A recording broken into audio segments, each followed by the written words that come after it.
प्यारे बच्चों, जैसे कि मैंने लास्ट क्लास में कूलाम के नियम के बारे में बताया था, आज मैं आप सभी को कूलाम के नियम का सदिश निरूपण बताएं। ये भी एग्जाम में पूछा गया है कितने बार। आइए देखते हैं कैसे क्या है इसमें। तो सबसे पहले हमको ये क्या करना पड़ेगा कि दो बिंदु आवेश लेंगे और दोनों को हम मान लेंगे कि वो r दूरी पर स्थित है। जैसे मानते हैं कि एक आपका यह Q1 है और एक आपका क्या है प्लस का Q2। इनके बीच की दूरी कितनी है r। अब बताइए, जब दोनों समान प्रकृति के हैं तो दोनों के बीच प्रतिकर्षण का बल लगेगा। जब प्रतिकर्षण का बल लगेगा तो Q1 Q2 को जब बल लगेगा तो इसकी दिशा क्या होगी, एकांक वेक्टर इसको कहते हैं, इधर होगा। इसके लिए क्या लिखना पड़ेगा, r कैप बोलते हैं इसको। क्या लिखते हैं, r कैप। इसके लिए क्या करते हैं इसको, ये 1 2 होता। 1 2 क्यों लिखते हैं, क्योंकि 1 के द्वारा 2 पे लग रहा है, इसलिए क्या लिखना पड़ेगा, r कैप 1 2। अब इसकी दिशा की जब बात होगी, इसके लिए क्या लिखना पड़ेगा कि r कैप 2 1। अब 2 1 क्यों, क्योंकि Q2 के द्वारा Q1 पर क्या हो रहा है, बल लग रहा है, और इसलिए इसकी चलने की दिशा क्या होगी, इधर प्रतिकर्षण की दिशा ये होगी। इसलिए इसका एकांक वेक्टर जो होगा r कैप 2 1 होगा, और इसके लिए एकांक वेक्टर क्या होगा, r कैप 1 2 होगा। अब इसमें करते क्या है, ये लिखते हैं कूलाम के नियमानुसार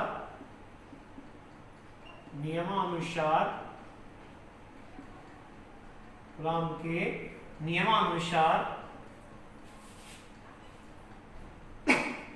आवेश या बिंदु आवेश लिख लें, बिंदु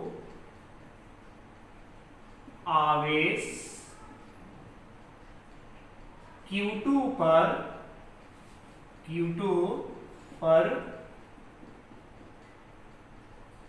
बिंदु आवेश Q1 के कारण लगने वाला प्रतिकर्षण बल, क्या लिखते हैं, प्रतिकर्षण बल।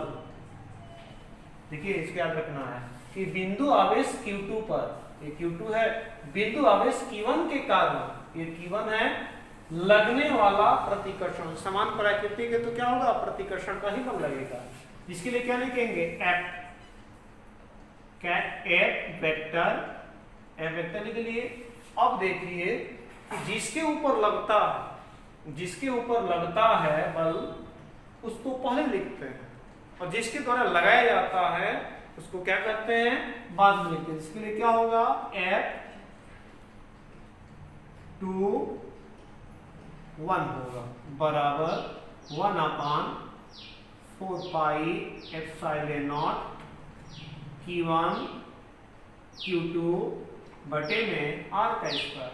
अभी आपको देखा जाए कि इसमें एकांक वेक्टर आपका क्या होगा, तो एकांक वेक्टर जो आपका होगा लिखेंगे r कैप 1 2। इसमें लिख लेते हैं, इस समीकरण नंबर क्या है आपका, फर्स्ट। इसको लिखेंगे कि जहां r कैप 1 2 एकांक वेक्टर है, क्या है, एकांक वेक्टर है। फिर क्या करेंगे, यही चीज लिखना पड़ेगा, बिंदु आवेश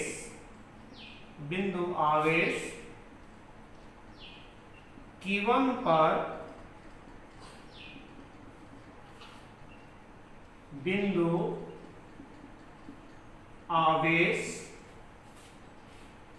Q2 के कारण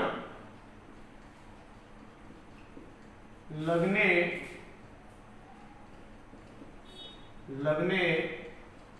वाला प्रतिकर्षण बल, भाई जाहिर सी बात है कि Q1 पे Q2 के द्वारा लगेगा, Q2 पे Q1 के द्वारा लगेगा। इसके लिए क्या लिखेंगे? लिखेंगे F वेक्टर, अब देखो 2 1 लिखे तो इसके लिए क्या होगा?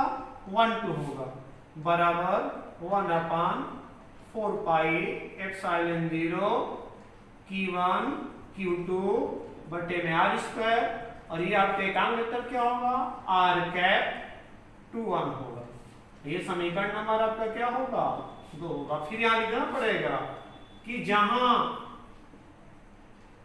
R कैप 2 1 एकांक वेक्टर है, क्या है? एकांक वेक्टर है, एकांक वेक्टर है। अब देखिए इतना तो काम हो गया।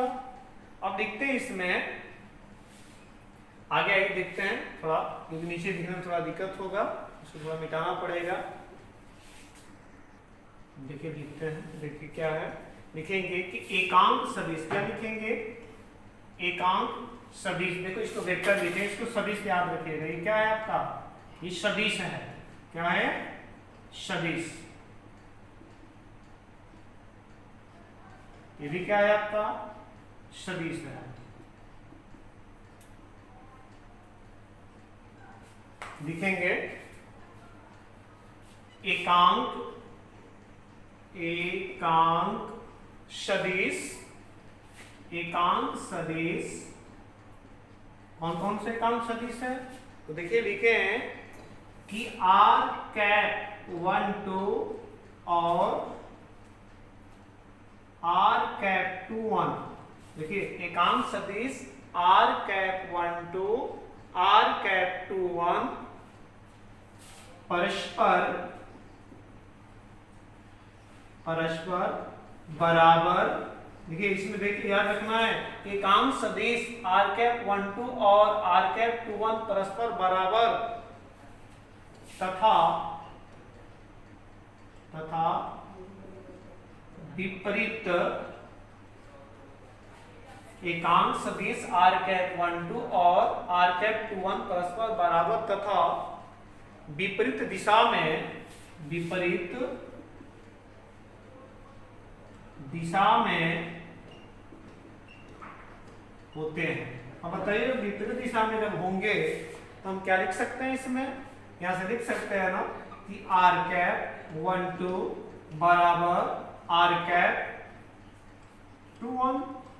जब ये लिखा जा सकता है तो आप ये भी तो लिख सकते हैं कि F, देखिए जो लिखे हैं F वेक्टर 2 1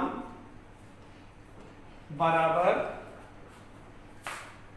या ऐसे लिख लें कि F वेक्टर 1 2 बराबर F वेक्टर 2 माइनस का 2 1 लिखा जा सकता है। जब दोनों की दिशा विपरीत तो माइनस आएगा कि नहीं आएगा? ये चीज ये ध्यान देना है। जब विपरीत दिशा में रहेंगे तो डायरेक्शन में इसका क्या होगा? विपरीत होगा। अब इसमें करेंगे क्या? किसको पक्षांतर करेंगे तो हमारा क्या मिलेगा? लिखेंगे कि F वेक्टर 1 2, जैसे ये इधर आएगा तो क्या लिखेंगे? F वेक्टर 2 1 बराबर 0। ये हमारा क्या हो गया? सिद्ध हो गया। अब थोड़ा इसको मिटाकर और जो चीज पे निर्भर करता थोड़ा उसको हम लोग देखेंगे कैसे क्या है, उसको भी हम लिख देते हैं, आप लोग याद रखिएगा। आइए देखते हैं क्या है, इससे क्या हमको मिलता है।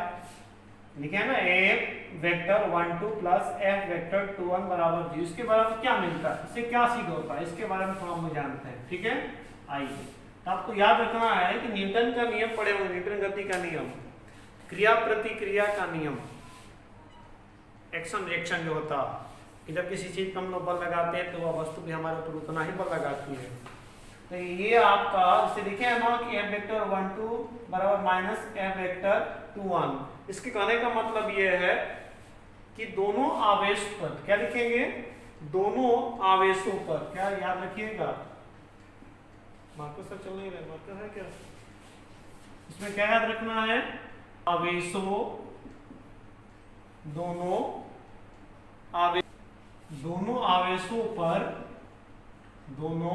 आवेशों पर लगने वाला बल, शायद ये भी नहीं चला, वही कीजिए ना, दोनों आवेशों पर लगने वाला बल। देखिए दोनों आवेशों पर लगने वाले जो बल लग रहे हैं, लगने वाले दोनों आवेशों पर लगने वाले बल परस्पर बराबर और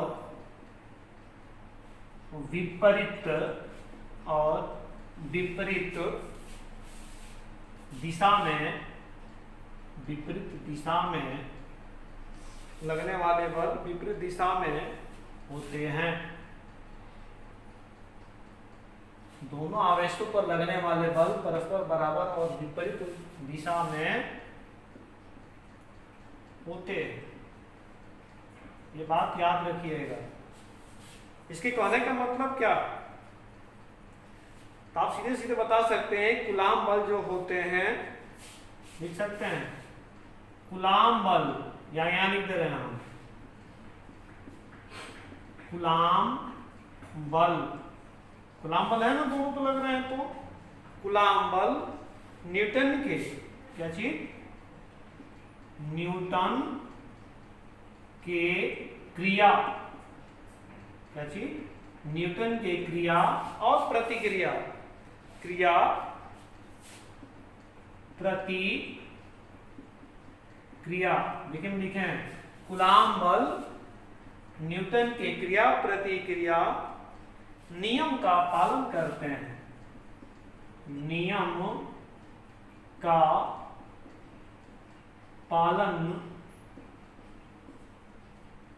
करते हैं। आप ये भी कर सकते हैं कूलाम बल जो होते हैं ये न्यूटन की गति के तृतीय नियम का पालन करते हैं।